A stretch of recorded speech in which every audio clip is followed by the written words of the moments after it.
Fala galera, bom dia, boa tarde, boa noite, boa madrugada, seja lá qual for a hora que você estiver assistindo esse vídeo, você já sabe, né? Toda hora é hora de estudar. Mas antes, eu te convido a deixar o like nesse vídeo, se inscreve nesse canal, compartilha para que ele possa chegar em mais pessoas e a gente possa encher a nossa classe de alunos. Bom pessoal, como vocês viram no título desse vídeo, a nossa aula de hoje é dedicada a você que quer estudar a história do Brasil para o Enem. Eu já fiz um vídeo falando como o Enem gosta de cobrar suas questões e quais os assuntos de histórias mais caem no Enem. E lá eu falei que história do Brasil é um tema que o Enem adora trazer questões de histórias voltadas para a história do nosso país, certo? Bom, as escolas costumam dividir a disciplina de história em duas partes. Ou trata a história do geral como uma disciplina, a história do Brasil como outra disciplina, ou então ela une tudo aquilo numa disciplina só e fica a cargo do professor separar quando vai ser aula de História do Brasil, quando vai ser aula de História Geral, certo? Lembrando que já tem vídeo aqui no canal falando sobre História Geral. O objetivo dessa aula hoje é só tratar sobre História do Brasil, certo? Vamos lá. Eu vou repetir esse aqui que eu falei lá, para que se você assistir o vídeo da História Geral, você vai ver esse mesmo slide e se repete lá. Por quê? Que é muito importante. Se você não viu lá, você está vendo aqui. Mas você não assistiu aquele vídeo, assista, que é muito importante. Você também conhecer os assuntos da História Geral do, que costumam cair no Enem, certo? A história, como a gente está acostumado a estudar no ensino médio, ela segue uma estrutura linear. Ou seja, a história ela é uma linha. E nessa linha vão acontecendo coisas que vão fragmentando essa reta, ou seja, vão acontecendo algumas coisas que vão fragmentando ela. Qual a dica que eu dou para você? Que você estude cada pedacinho de cada vez. Ou seja, você estuda o primeiro segmento, se aprofunda nele e passa para o segundo. Segundo segmento, você se aprofunda, estuda bem bastante e passa para o terceiro. No terceiro segmento, você se aprofunda e passa para o quarto e assim por diante. Por quê? Porque a história que o Enem gosta de cobrar, a história que a gente aprende no ensino médio, é essa história linear, que foi acontecendo uma coisa e depois passou para outra, para outra, para outra, certo? Por que, é que eu dou essa dica? Porque é muito importante que você conheça um período histórico, porque muitas das características desse período histórico se repetem no próximo período histórico. Por quê? Porque a sociedade ela não muda do dia para a noite. As características elas continuam mesmo estando em outro período histórico, entende? Ou seja, justamente por isso você vai perceber características do primeiro segmento, do primeiro período, no segundo, características do segundo, no terceiro, certo? E por aí por diante. Então, aproveite essa estrutura que já está aí posta, que é a estrutura que você aprende no ensino médio. Tenho certeza que seu professor de história fez essa linha para você, elencando os pontos. Então, aproveite essa estrutura e estude por ela. Estude o primeiro segmento, depois o segundo, depois o terceiro, se aprofundando em cada um, depois passando para o outro, para que assim você possa conseguir se dar bem nas questões de história, certo, Brené? Vamos lá. É importante a gente trazer aqui, como professor, trazer esse conhecimento para vocês que essa estrutura linear, ela é uma estrutura europeia de se ver a história, certo?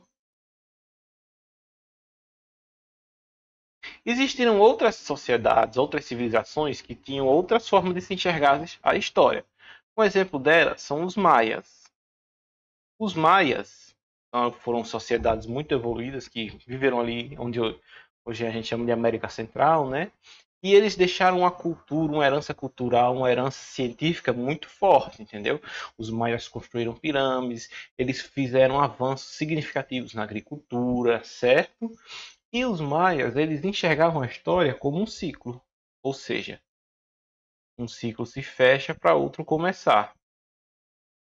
E um ano onde esse ciclo se fechava era justamente o ano de 2012.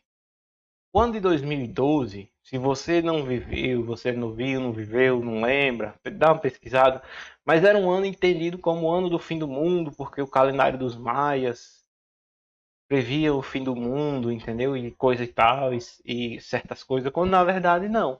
A única coisa que os maias previam era que 2012 se encerraria um ciclo para se começar outro, certo? Tem até aquele filme famoso, 2012, né? Se você não assistiu, assista, certo? É só estou apresentando a você aqui outras formas de se enxergar a história. É muito comum as sociedades também dar um valor muito mais importante ao passado e ao presente que ao futuro. Por que, professor, que o passado e o presente é muito mais importante? Porque, primeiramente, o passado ele já aconteceu. Já está lá documentado, escritinho, certinho. Você já sabe o que aconteceu. O presente você está vivendo agora. O futuro é uma incerteza. Você não sabe o que vai acontecer no futuro. Você não sabe o que vai acontecer amanhã, depois, entendeu? No futuro a gente só especula. Por isso que muitas sociedades enxergam no passado a fonte muito mais importante de conhecimento e de busca para conhecimento pessoal e social do que no futuro. A sociedade que a gente vive é sempre para o futuro, né? Já percebeu? O que você quer ser quando crescer, né? O que você vai fazer e tudo mais, né? Só que o futuro, para algumas sociedades, ele não é tão interessante, porque você não tem como fazer muita coisa nele, certo? Bom, queria dizer uma coisa aqui também para vocês, meus queridos alunos, que é, é importante. Eu tenho um vídeo ensinando dicas de estudar, né? E eu percebi uma coisa nele que ficou faltando. Posso até incrementar depois, né? Que é a questão da você você pretende estudar para passar no Enem, você vai ter que desenvolver a cultura de ser paciente, de desacelerar. Ou seja, a gente vive na sociedade dos shorts, da sociedade dos vídeos curtos, da imediação, tudo tem que ser para hoje, para agora, certo? E como eu falei naquele vídeo, né? Se você não viu, eu vou deixar linkado aqui, né? Como eu falei naquele vídeo, estudar é que nem academia. Você não consegue o resultado imediato do dia para a noite, né? Você tem que ter constância, você tem que ter dedicação, você tem que ter assim, uma série de fatores que vai lhe fazer aprender. Por isso, não se assuste quando você vê vídeos como esses, que ficou muito grande, de 40, 50 minutos, uma hora, certo? Porque o intuito desse vídeo aqui é te apresentar informações. E se você não consegue dedicar 40 minutos para estudar, então você vai ter que começar a entender que é importante que você desacelere, saia desse mundo do short, saia dessa ideia de querer tudo a resposta pronta, entendeu? Nem sempre a resposta está pronta. Você que vai ter que estudar, se dedicar e passar a adquirir o conhecimento não só de estudar, como de ler, certo? Bom, pessoal, como eu falei para vocês, né? Aqui está nosso segmento, a estrutura da história do Brasil, como é que ela está fragmentada naquela reta que eu falei para vocês, né? Eu vou pedir licença para me retirar aqui e deixar só vocês observando essa reta, né? Se possível, anote no caderno ou numa folha onde vocês gostam de estudar, certo? O primeiro período é o período que a gente chama de colonial, né?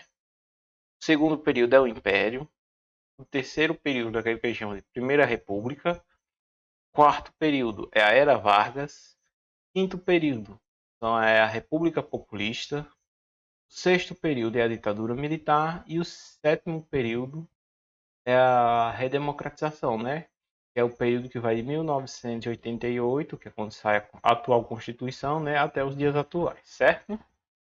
Bom, apresentei aqui para vocês a estrutura da história, né? Como geralmente ela costuma aparecer, né? E já seguindo a dica, né? Aprofunda em cada período dessa reta, né? Vá se aprofundando, estudando para você adquirir conhecimentos, né? E poder se desempenhar melhor nas questões do Enem que aparecer, certo? Porque quando você bater o olho na questão, você vai saber identificar onde é que ela se encaixa aqui, né? Em qual desses períodos essa questão se encaixa, certo? E quais eram as características da sociedade naquele período, certo? Bom, como eu fiz no vídeo de História Geral, eu vou falar um pouco aqui desses períodos, né, para ali dar uma auxiliada para você que está um tempo sem estudar, ou está perdido, não sabe o que estudar na história do Brasil, certo? Bom, pessoal, começando aqui pelo período colonial, né, a gente é o período que a gente costuma chamar de a chegada dos europeus aqui no Brasil. É importante destacar que antes da chegada do europeu já existia uma sociedade que vivia aqui, diversas sociedades que viviam aqui, com a sua forma de medir o tempo, com a sua forma de contar história, com a sua forma de cultura, com religião, canto, música, certo? Com seu conhecimento sobre a natureza ao redor do qual ele vivia, né?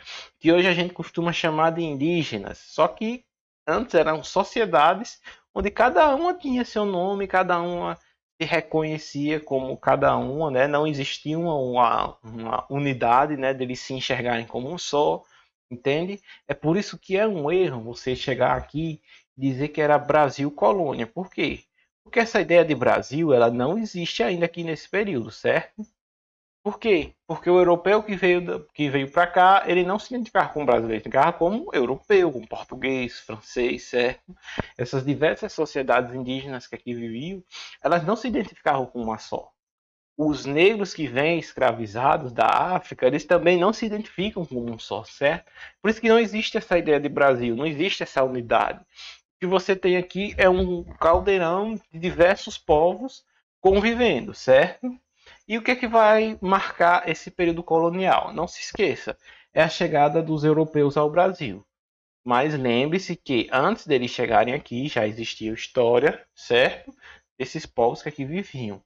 A gente vai ter uma aula dedicada só a isso, porque isso é um revisionismo histórico, sabe? É você contar a história pelo ponto de vista de outro aspecto, certo?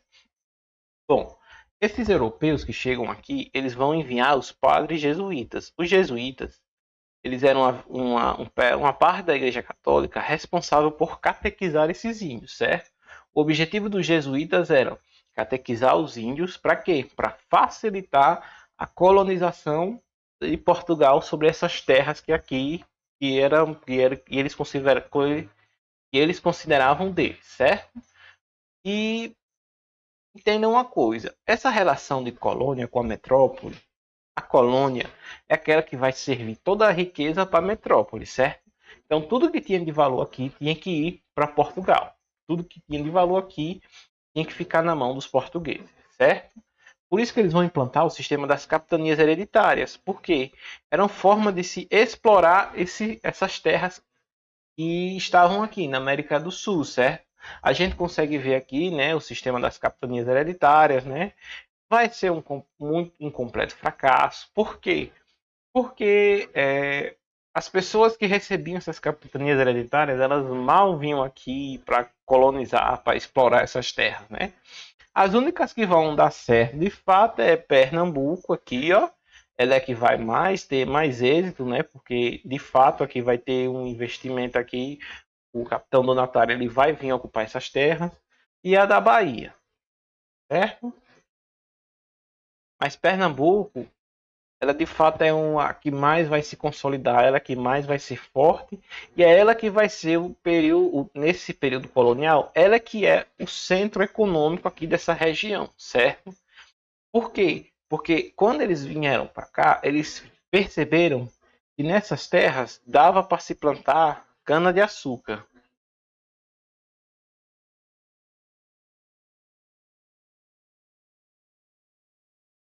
certo? E a cana-de-açúcar, o açúcar em si, ele era um produto muito valorizado lá na Europa. Então, o que é que Portugal queria? Não, vamos plantar açúcar lá, vamos plantar cana-de-açúcar, para que aquele açúcar gerado gere muitas riquezas aqui para Portugal, certo? E esse sistema da monocultura, de plantar o açúcar, ele ficou conhecido como o plantation, certo? Mas cuidado, calma. Não é porque ele tinha esse sistema de plantation que aqui só se plantava cana-de-açúcar, certo? Não. Aqui também plantava as culturas tidas como cultura de subsistências, que era feijão, o milho, a mandioca. Tudo isso garantia a subsistência das pessoas que moravam, que trabalhavam aqui, certo? Eles também, além dessas plantações, eles também criavam animais, como porcos, galinhas, né? Gado, boi, vaca, certo? Mas isso aqui era plantar para subsistir, para viver.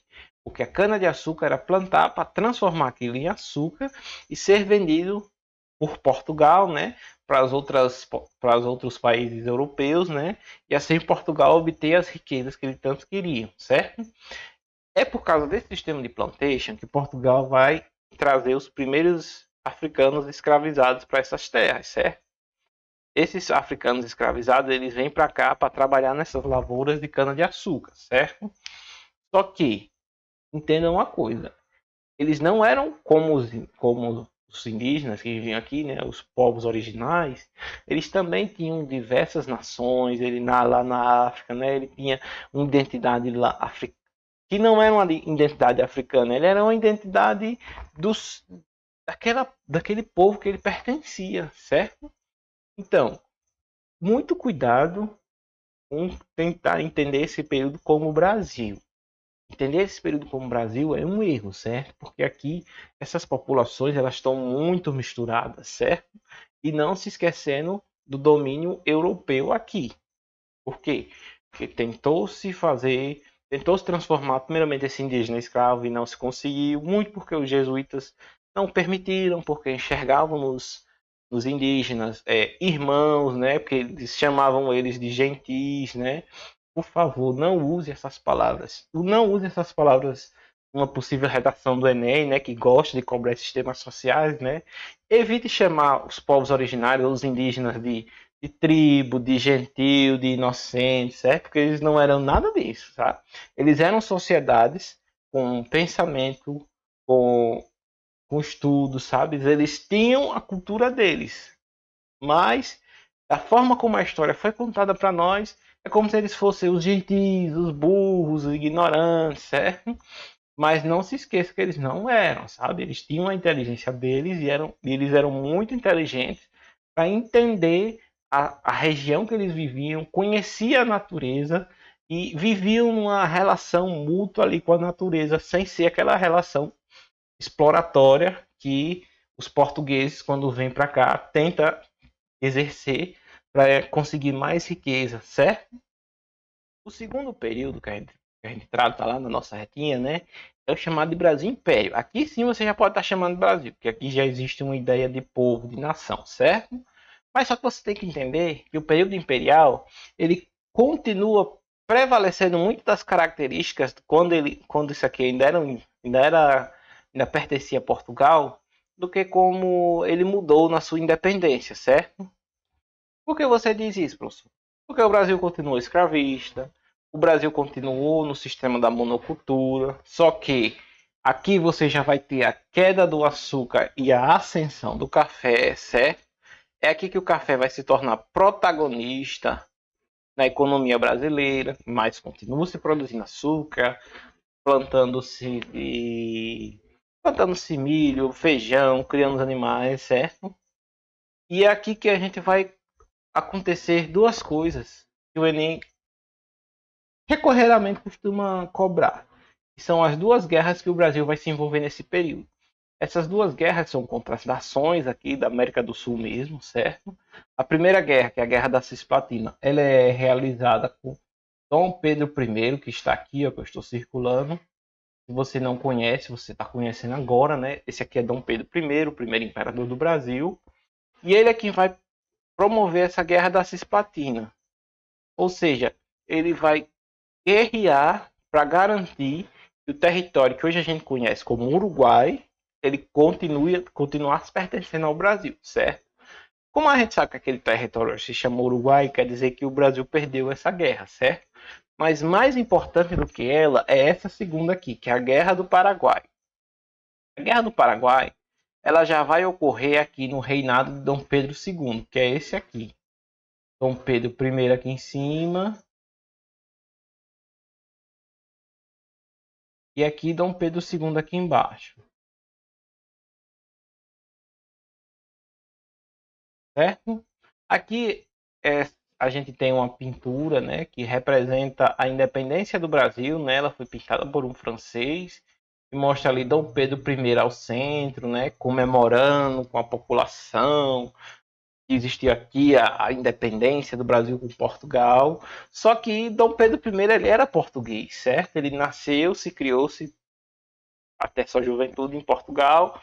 Ele vem para o Brasil fugindo do exército de Napoleão, certo? Com o pai dele, que era o rei Dom João VI, né? E aqui eles vão morar por um tempo e Dom Pedro I que vai ser, vamos botar assim, Dom Pedro I vai ser a figura, mas quem vai promover muito de fato a independência do Brasil são os grandes latifundiários, principalmente os produtores de café, certo? Essa bandeira que vocês estão vendo aqui, ó, vocês já podem até ter visto ela em algum momento da vida de vocês, passando por algum vídeo, certo? Essa é a bandeira do Brasil quando era o período imperial. O, você tem o verde, o amarelo e você tem esse brasão aqui no centro, certo? O verde e o amarelo, eles não eles representavam as famílias imperiais, certo? E esse brasão representava, se você ver aqui, você tem muitos elementos da simbologia portuguesa, certo? E aqui o café, no caso aqui, certo? Então, assim, essa é a bandeira do período imperial, quando o Brasil era o império dominado pelos imperadores Dom Pedro I e Dom Pedro II, essa era a bandeira do Brasil, certo? Não esqueça também um fator muito importante chamado poder moderador. O poder moderador era o que dava os poderes aos imperadores.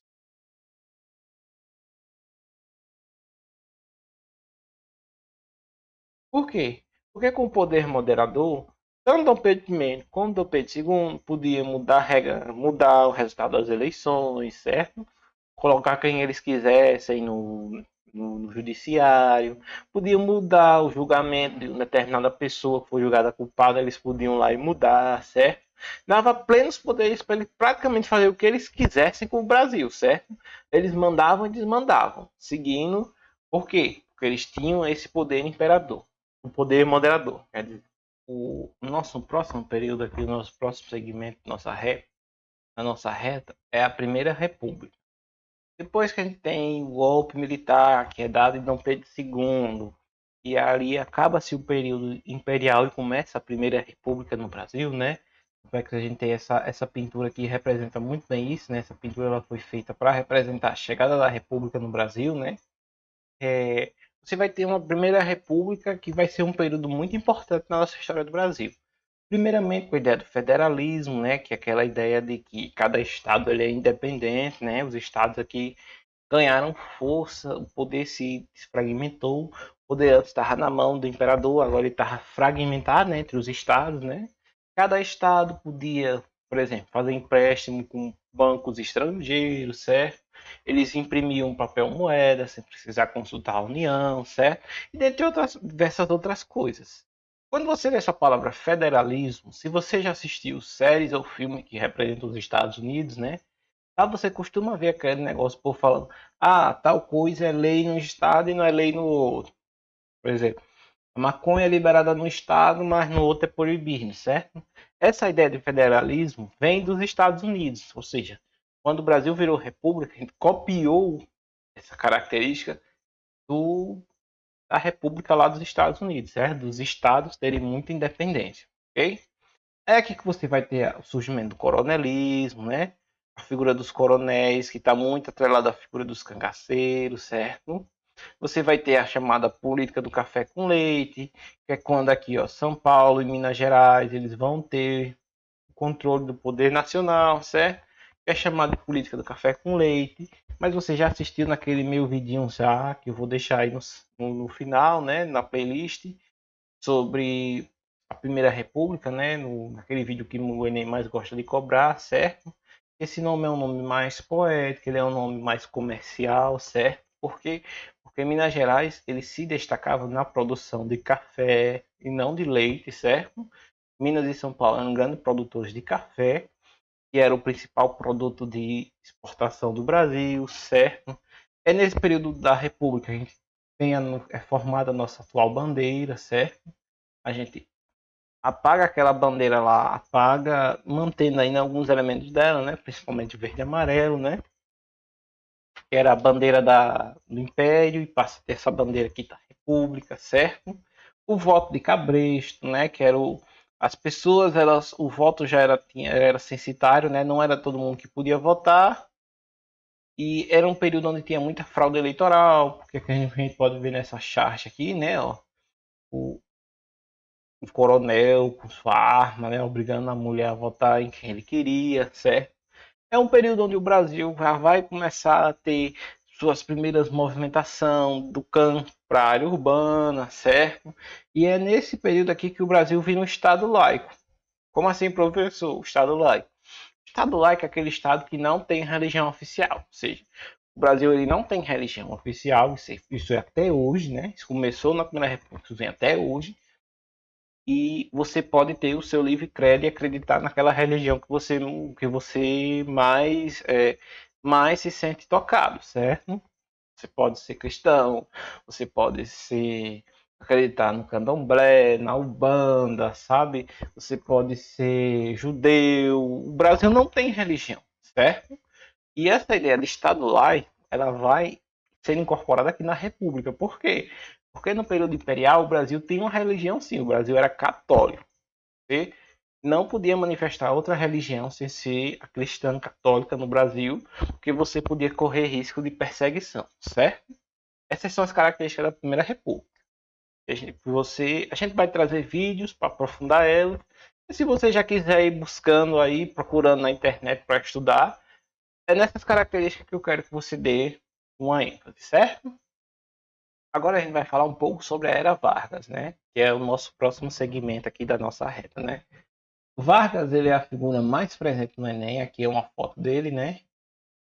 Ele é a figura carimbada no Enem. Todo Enem, todo ano tem pelo menos uma questão dele, certo? Por quê? Porque ele vai ser uma figura muito importante na história brasileira. Ele quem vai trazer uma política de industrialização para o Brasil, certo? Por quê? Porque até no período imperial e na Primeira República, o Brasil era um país muito rural. Ele era muito rural, aqui continua sendo muito rural, mas Vargas ele já vai ter essa preocupação de tentar trazer indústrias para o Brasil. Por quê? Porque os países desenvolvidos da época, eles eram industriais, certo? Eles tinham muitas indústrias. E Vargas entendeu que para eu modernizar o Brasil, para eu transformar o Brasil num país de primeiro mundo, eu tenho que industrializá-lo, né? Com isso, outra política muito importante dos Vargas é a consolidação das leis trabalhistas, né?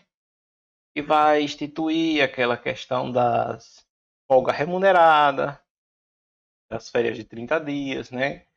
Do auxílio acidente de trabalho, correto? Se o trabalhador se acidenta, ele tem direito a se recuperar recebendo, certo?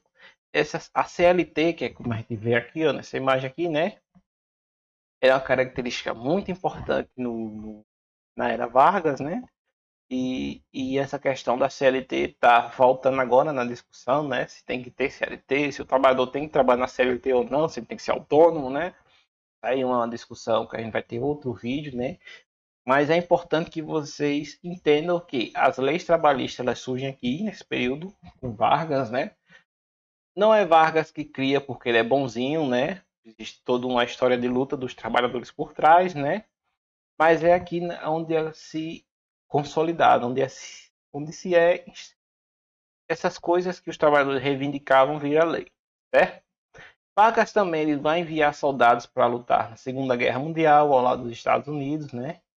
Eram os chamados pracinhas, né? É muito importante vocês saberem que o Brasil também teve participação na Primeira Guerra Mundial. A participação brasileira é mais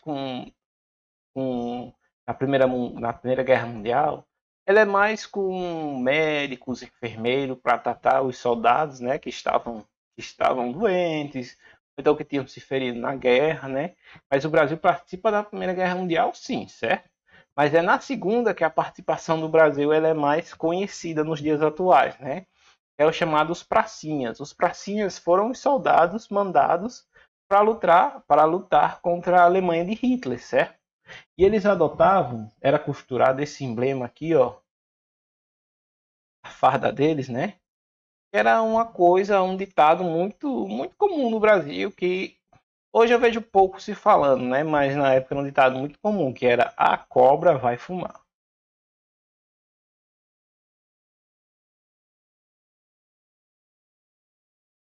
E a cobra vai fumar, né? Se você é jovem, entende mais dessa gíria, né? Quer dizer que agora o bicho vai pegar, certo? Os alemães que se cuidem, que o Brasil chegou, né? Esse é o que quer dizer a cobra vai fumar. E esse desenho aqui era costurado na roupa dos soldados brasileiros que foram lutar na guerra, certo? Vargas ele não era adepto dos movimentos comunistas que já começava a se espalhar pelo mundo, né? Você tem 1917 a Revolução, né? Que a Revolução Russa, né? Que vai derrubar o governo que tem lá e vai se instalar um governo comunista, né? Em 1922 o comunismo ele chega no Brasil, as ideias comunistas elas chegam no Brasil, certo? E começam a se espalhar, principalmente na região Nordeste, com os trabalhadores rurais, certo? E Vargas ele não acreditava no sistema comunista, muito menos no sistema integralista. Professor, nunca ouvi falar. O que diabos é esse sistema integralista? Eu resumo eles numa palavra só. Eles eram o Partido Nazista Brasileiro.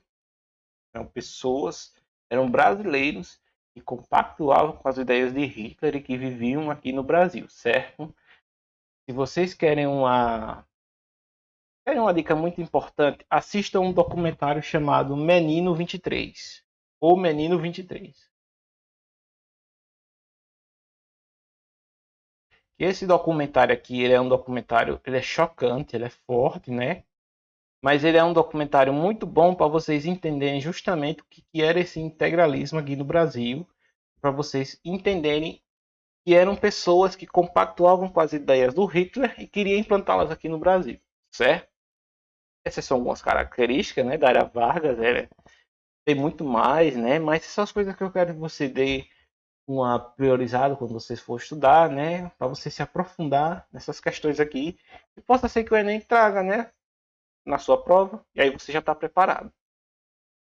Agora a gente vai entrar no período chamado de República Popular, que vai ser um período onde você vai ter presidentes eleitos, certo? Uma série de presidentes eleitos que vão fazer transformações no Brasil que são muito importantes e vistas nos dias de hoje, certo? É importante você entender que esse período já é o período onde a Guerra Fria já está dominando o mundo, certo? Você tinha um lado capitalista, que era representado pelos Estados Unidos, né? E você tinha o lado socialista, que era representado pela União Soviética, e esses países buscavam convencer outros países a adotar a sua causa, né? Então essa guerra de capitalismo contra comunismo, ela chega no Brasil justamente nesse período, né? É nesse período onde a gente vai ter a mudança da capital, que deixa de ser o Rio de Janeiro e passa a ser Brasília. E aqui embaixo a gente tem uma imagem aqui da construção de Brasília, né? Brasília, que foi construída no governo de JK, né? Você tem a chegada do capital externo do Brasil, é aqui onde chega as famosas montadoras, né? É quando chega a Chevrolet, a Ford, elas vão passar a produzir carros no Brasil, certo? E aí você vai ter uma aceleração ainda mais daquela industrialização que o Vargas começou. Consequentemente, você tem cada vez mais uma urbanização da população, né? A população cada vez mais deixando o trabalho no campo e vindo trabalhar nas cidades, né? Você tem as famosas reformas de base, né, que foi proferida pelo ex-presidente, o ex-presidente Jango, né, e é essa foto que a gente vê aqui, que é uma foto famosa do seu comício na Central do Brasil, né, onde ele fala dessas reformas de base, né, que o Brasil precisava passar, e tinha pontos que eram considerados polêmicos para a época, que era a reforma agrária e uma reforma no ensino e tudo mais, né? E é aqui onde a gente vai ter o golpe civil-militar, certo? O que é mais importante para vocês entenderem nessa República Popular? E é aqui onde o período onde a população ela vai participar ativamente das eleições, né? Vai ter eleições para prefeito, governador, presidente, certo? Aqui a gente vai ter um período no Brasil, vai ter uma modernização, né? Construção de Brasília. É aqui onde é nesse período onde é construída a Avenida Dutra, né? Pelo presidente Dutra, que foi presidente nesse período aqui. Ele vai construir uma estrada que liga São Paulo ao Rio de Janeiro, certo? Então, percebam esses pontos aqui e como era a sociedade, uns pontos importantes para a gente tratar sobre a República Popular, certo? Indo para o nosso próximo segmento, da ditadura militar, a gente tem que destacar que foi um período onde você tem um golpe civil-militar, ou seja, a gente costuma colocar só na conta dos militares, né, o golpe 64, mas também teve uma parcela civil que comprou esse golpe, né, que fez, fez ser possível que esse golpe acontecesse, certo? O golpe ele foi dado primeiramente, né, para, vamos dizer assim, acabar com a corrupção no Brasil e tudo mais, né? Os militares davam um golpe, aí depois os militares devolviam o poder, só que os militares não devolvem o poder, né? Esse é um período marcado na nossa história por ser um período de perseguição política, né? De repressão e de censura, né? Muito por causa do AI-5 que a gente vê aqui, né? O ato institucional número 5, que instalava a censura, então você não podia produzir uma matéria de jornal, você não podia gravar uma música, fazer um filme, né? Que falasse mal da ditadura ou que colocasse coisas que a ditadura não concordava, né?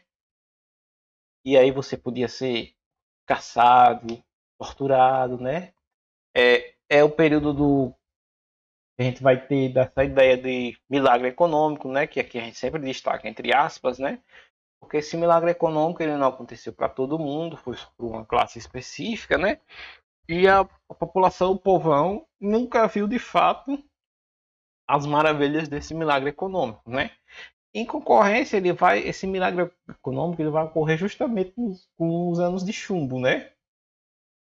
É os anos onde você vai ter mais perseguição, tortura, é, as pessoas que se mostravam contra a ditadura militar, né? Outra característica muito importante desse período é a crise do petróleo de 1973, né?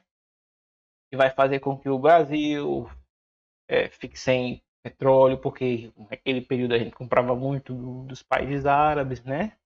E aí você vai ter as famosas fotos, né, de postos de gasolina, dizendo que não tem mais gasolina, certo? O governo fazendo diversas medidas, né, para tentar contornar esse problema, como, por exemplo, o programa Pro Álcool, né, onde os carros eles passam a deixar de consumir, ser movida a gasolina para ser movida a álcool, certo? Além dos atos institucionais, né? O mais famoso dele é o 5, como eu já falei para você, né? Que instaurava a censura no Brasil. Mas eu quero destacar também o AI-10, né? O que dizia o AI-10? O AI-10 ele foi um ato institucional colocado pelo governo que proibia que pessoas ligadas ao governo, né, funcionários públicos, eles não podiam emitir opinião sobre a ditadura, certo? Se eles emitissem opinião contrária, é claro que a ditadura queria, né? Eles podiam ser perseguidos, torturados, né? E também o AI-13. O AI-13 ele é um ato institucional, né? Uma lei federal, né? Que vai dizer que um cidadão considerado inconveniente, ele vai ser convidado a se retirar, né? Então ele vai ser expulso do país, né? É aqui que vem aquele período daquele slogan, né? Brasil, ame ou deixe, né? Isso tudo a gente aqui vai ter uma aula para aprofundar isso, né? Mas isso são algumas características do período militar. Mas, professor, a Comissão da Verdade não é desse período, não? Não. A Comissão da Verdade, ela veio nos períodos atuais. A Comissão da Verdade ela é de 2012, certo? Ela foi instituída pela presidenta Dilma Rousseff na época, né? Foi justamente uma comissão para investigar os crimes cometidos na ditadura militar, certo? E tentar punir as pessoas que ainda estavam vivas. É, essa comissão da verdade, ela não aconteceu aqui só no Brasil, ela aconteceu nos países aqui da América Latina, né? E todos eles também tiveram intervenções militares, né? Mas a comissão da verdade de Dilma, que Dilma instaurou aqui no Brasil, ela vai mexer no vespeiro, né? Ela vai cutucar, vai reabrir a ferida, né? Até porque Dilma Rousseff foi torturada nesse período, né, da ditadura militar, e ela vai tentar procurar pessoas que cometeram crimes naquele período que ainda estavam vivas para pagar por eles, certo? Muitos especialistas políticos dizem que isso é uma das coisas que levou Dilma a ser impeachmentada ou sofrer um golpe em 2016, certo? Bom, pessoal, chegamos aqui agora no período que a gente chama de redemocratização, né?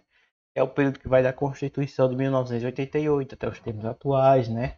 É aquela que põe fim à ditadura militar no Brasil, né? A ditadura militar ela acaba em 85, mas só em 88 a gente vai ter uma nova Constituição, né? Que é chamada de Constituição Cidadã. Por que ela é chamada de Constituição Cidadã, professor? É porque é dela que a gente vai extrair coisas para a população no geral, como saúde de graça, né? É daqui que vem a ideia do SUS, educação pública, né? Educação gratuita.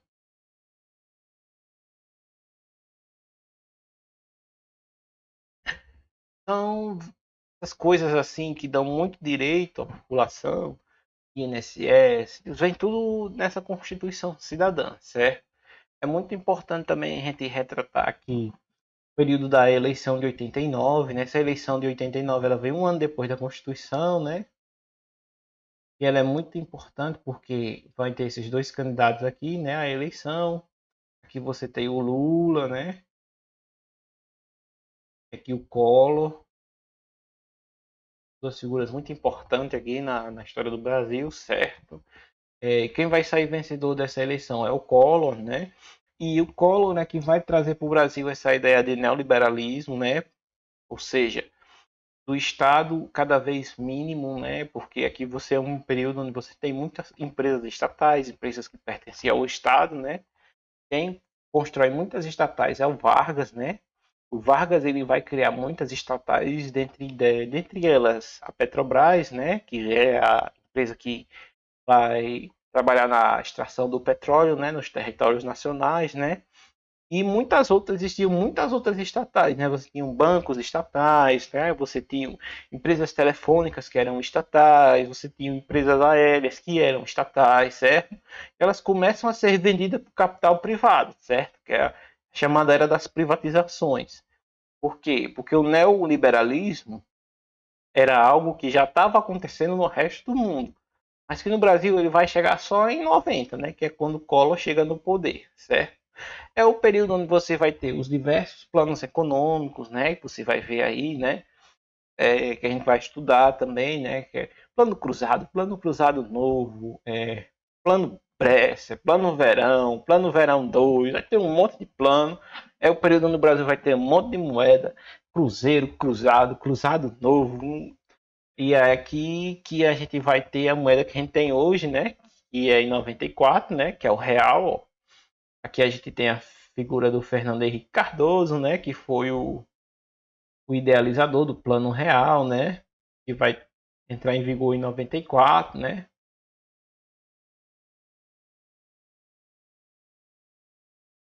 E vai dar uma estabilidade econômica para o Brasil, né? Com o Plano Real ali, né?